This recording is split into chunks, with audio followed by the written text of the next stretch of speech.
All right, before I get into this, which is the Calgary Flames all-time greatest, I've started doing videos about the Cats. So there's always been talk about me doing videos about the Cats. I know it's on the community tab of the page as well, but just wanted to say on the Entertainment Guy channel, I've started doing videos about the Cats. I have more time, and you know what? There's been a lot of, and it was always a matter of, well, if the views were there. I did a video once where the cats were fighting with each other. It didn't really, and I thought, that's just silly. But the internet loves cats. That being said, let us move along and talk about the all-time best of the Calgary Flames. Yay! I was mentioning in my Buffalo video yesterday that Buffalo fans were grateful that I wasn't talking about what had happened over the last decade with Buffalo. Right. This is about feeling good. This is about the all-time best of each franchise. We're into Calgary. This also includes Atlanta. I don't have an Atlanta logo in the corner because A, one wouldn't fit, and B, I don't have one. Yeah, I don't have an Atlanta Flames decal. I don't. It's Decal. Look it up. So, the all-time points leader for Calgary is Jarome Iginla. And anybody born after a certain date is going to say Jarome Iginla is likely to say Jarome Iginla is the greatest. Anybody who watched hockey before a certain date may very well have a debate about that with Al McInnes, who leads them in assists all-time with 609. Jarome Iginla leads them in all-time goals with 525. You can make a valid assessment of this team's history and make an argument for Iginla. You can make an argument for McInnes and a few others that we'll get into. All-time penalty minutes leader career, Tim Hunter, 2,405. Hard-nosed, and by which I mean his nose got broken repeatedly. And yeah, you could tell. But very personable, very nice, down-to-earth guy, as most enforcers are off the ice. They just have a job to do. Power play goals career, again, leads there as well with 161. So, again, if you want to make the argument that Iginla's the all-time greatest, go for it. I am not going to make the argument that he wasn't. And the 89 team, there are a number of players you could argue off of that team. I tried to keep it relatively simple. Theron Fleury, who should be in the Hall of Fame. I don't like the idea that he's not, because I get the feeling that his personality has potentially kept him out of the Hall of Fame. Some controversy may have kept him out of the Hall of Fame, but he's Hall of Fame level in his talent. And he was a major part of those Flames, late 90s or late 80s, early 90s. Joe Nieuwendyk, absolutely great goal scorer, who was good at every part of the game. He would go on and experience a lot of success in other cities as well. But really, for me, he was always a Flame, even when he was in Dallas and Toronto and everywhere else. Gary Roberts. Roberts, of course, very, very well known now in hockey circles for being able to fix guys with their skating and work on their overall power and their ability to fight off injury, partly because Gary Roberts had to do that himself to keep his career going. Gary Roberts is just a pure flat-out legend at this stage. And does he belong in the Hall of Fame? Yeah. In my eyes, Gary Roberts, for everything he's done since leaving the NHL, he belongs in the Hall of Fame. He has made players better. He's prolonged careers. He's been great. Kent Nilsson. One debate that we always have when we get into Flames in the early 80s is Kent Nilsson. Kent Nilsson was one of the most pure talent, or one of the best pure talents, arguably in history, but the intensity wasn't there.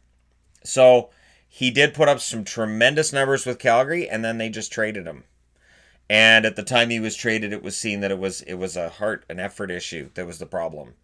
And so he goes to Minnesota. He doesn't last there either. And he bounced around a bit because it was just that we see the talent. So if we're talking about most talented players to ever play for Calgary, Kent Nilsson, sure. But that night-to-night effort, that intensity that you need come playoff time, that's where coaches and general managers would criticize. I'm only passing on the information from the 80s, and I've got the 80s yearbooks that talk about it. They flat out used to talk about this stuff. Now it's just all nice and sunshiny, this guy's great, everybody's great. If you read hockey books now, hockey yearbooks, in the 80s, they were terrible. They were like, oh yeah, Nelson, he's traded, and Calgary's glad he's gone, and Minnesota doesn't know what they're getting, and yeah. Gary Suter. The reason I call Ryan Suter Gary every now and then is Gary Suter of the Flames. Honestly, He suffers from Brad Park syndrome, where Park played with Orr a lot, and so he didn't get the kudos that he deserved. And for Gary Suter, much the same thing. So at some point, I could do a video on. I can't call it wingmen because then people are gonna be like, well, there should be wingers, but players who, because they played with great superstar players, probably don't get their due in the overall scheme of things. And I would say that Suter's like that. And it's interesting because Ryan Suter, before he went to Minnesota, there was some talk about whether or not his numbers were really, really good because of how Nashville played and if it was Nashville's system and the other defensemen that made him look really, really good. Then he goes to Minnesota, plays excellent, and all that conversation dies off. Mark Giordano, right now, absolutely the and again, I know people are going to say, well, where's Gaudreau? I wouldn't put Gaudreau in this category yet. I wouldn't. I would say it's a couple more years before you can have the conversation that Gaudreau needs to be mentioned anywhere near Iginla or Nieuwendyk or Fleury or Roberts. And again, Nelson's on the board because it's quite the talking point, Kent Nelson. So, you guys can let me know in the comment section, as always, who else you would put as an honorable mention when it comes to greatest players the team's ever had. Wins leaders, we're into goaltenders. Kiprusoff, 305. Save percentage, again, Kiprusoff, 913.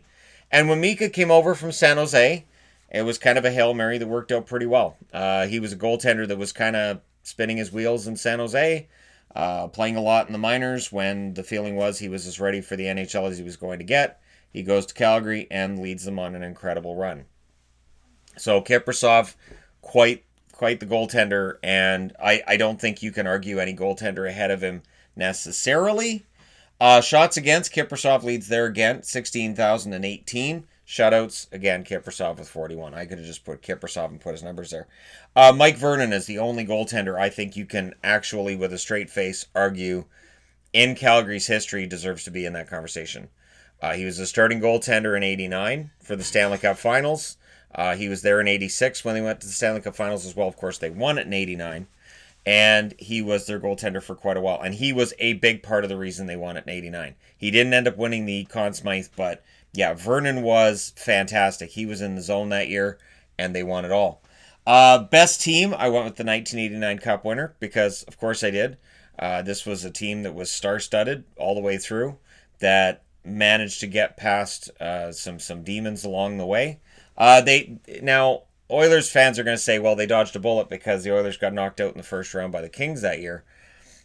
Maybe, but again, Calgary won in 7 over Vancouver that season as well. So, Vancouver, they were an overtime away from potentially knocking them out in the first round, which we'd be having a completely different conversation if Calgary had never won a Stanley Cup. The most wins they have as a franchise is against Vancouver, 138. Doesn't surprise me at all. Not in the slightest. Their points percentage, that would be against the New Jersey Devils at 712. Goals for, again, it's against Vancouver, 949. Can't wait till they have over 1,000 the next time I talk about this. Goals for per game against any one team. Carolina, so this would include Hartford as well, 3.91. And I'm going to go ahead and guess that a lot of that's going to be Hartford games from the 80s. Goals against per game against Minnesota, 2.33. We'll notice as we go through this list that a lot of the goals against per game where teams are the best, it's going to be against teams that came through the expansion in the 90s because goal scoring dropped dramatically. So I'm going to leave it as it is. I'm not going to do any kind of era adjusted or anything because then you're just overthinking it. But yeah, versus Minnesota, 2.33 doesn't necessarily surprise me because they're a 2000 expansion team. Their most points in a season, 88-89, 117 points, as mentioned up here. Not really any argument about that being their best team ever. Longest playoff streak, I should say, from 1976 through 1991, 16 seasons. So what's interesting is they win the Cup in 89, and by 92, they're out of the playoffs. It was bizarre. This was a team that crashed hard after that Stanley Cup win. It just seemed to happen kind of quickly for that era that they would fall out of the playoffs. With best coach, I went back and forth on a couple, but I went with Terry Crisp because he was the coach when they won the Stanley Cup. And he wasn't coach for the longest. That was Badger Bob, Bob Johnson. And for me, it's between Johnson and Crisp. And again, if you want to make the argument for Bob Johnson, that's fine. I'm not going to argue about that at all. because some of this is close and I just had to make a judgment call. I was like, okay, well, I'm going to go with this guy. We'll post the video and we'll see what people think. Best GM, Cliff Fletcher. Fletcher was there for a very long time, and he really, in all honesty, was their best general manager. It had to be tough putting together the Flames year to year and knowing that you were always going to be competing with the city to the north. You're always competing with the Oilers, who just happen to have like half a dozen Hall of Fame to be players on their roster. It has to make things kind of difficult if you're the Calgary Flames. Now, in the He Was a Flame category, I couldn't find a lot that I thought people wouldn't already know. So I went with some that people may know this anyways. Curtis Joseph finished things out as a Flame. He wasn't there for very long, and it was disappointing on some level because, he signs there and you're pulling for him. Like, come on, he's got to be able to do this, right? And then it just didn't work out for him. So Curtis Joseph was a Calgary Flame. He, of course, had been an Oiler. He'd been a Maple Leaf as well. He toured a lot of the Canadian cities, as it turned out. But one of my all-time favorite goaltenders, by the time he got to Calgary, he was kind of a shadow of his former self. Jaromir Jagr. And I know that's a very recent one, but think about it. Years from now, people are going to look and go, Jagr was a Flame? When did that happen? And we're going to have this discussion. And then for a lot of people out there watching me who think I'm old, they're going to be thinking how old they are and go, wow, Shannon was right. This does make you feel old. When you're explaining why Jagr and how Jagr had been in a Calgary Flame, and that was the end of his career there. At least at this point, it looks like it's the end of his NHL career. Who knows what's going to happen coming out of this work stoppage? We could just go back to training camp and see him playing for Pittsburgh and be like, wait, he's in Pittsburgh? And Rutherford would be like, yeah, he's in Pittsburgh. Yeah, no, he was always in Pittsburgh. No, we signed him in September. Yeah. Where's the contract? None of your business. Owen Nolan, he had a season as a member of the Calgary Flames. Pretty big name right there. Todd Bertuzzi, he had a year as a Calgary Flame as well. That was during the Todd Bertuzzi tour where he goes through Calgary, goes through Anaheim, goes through Detroit. He's going through all these cities that booed him. And so fans are having to adjust to the idea that they can't boo Todd Bertuzzi. And Calgary was one of those ones that we were really curious to see. Can fans actually accept Bertuzzi? And they did. So, Bertuzzi being a Flame was entertaining. And Tony Amonte. Tony Amonte finishing things out. I think that was the end. Was that the end, or was it Arizona? Anyways, he did spend a while as a Calgary Flame, but it's easy to forget that. Because you think about Amonte, you think of the Rangers, you think of the Hawks. And it'd be easy to let that slip through the cracks that he was a member of the Flames as well. The one name that I have on the board here I want to talk about, actually I'll go through the other goaltenders as well. Dan Bouchard was a solid goaltender for the Atlanta Flames. So that's your Atlanta Flames connection on the board. Reggie Lemelin, excellent goaltender who was co-starter along with Vernon. Very. He lost the job in '86, basically. He had started 60 games that year and then ended up being replaced by Vernon during that playoff run. But Lemelin had a very good run as the Calgary starter. And then Pat Regan. The first year that I was really getting into hockey, Pat Regan became my favorite goaltender. And then he didn't last an extremely long time, but I loved Pat Regan. I don't know what else to say on that. So there you go. The absolute best, if we're going to get into the notable captains, and we should. Giordano, current captain for a long time. Iginla, again. Fleury. Nieuwendyk. Lanny McDonald. So people may mention McDonald, say, well, couldn't McDonald be argued to be one of the greatest of all Flames? One of the most memorable, yes. Him being passed off the Stanley Cup in '89 was very, very memorable.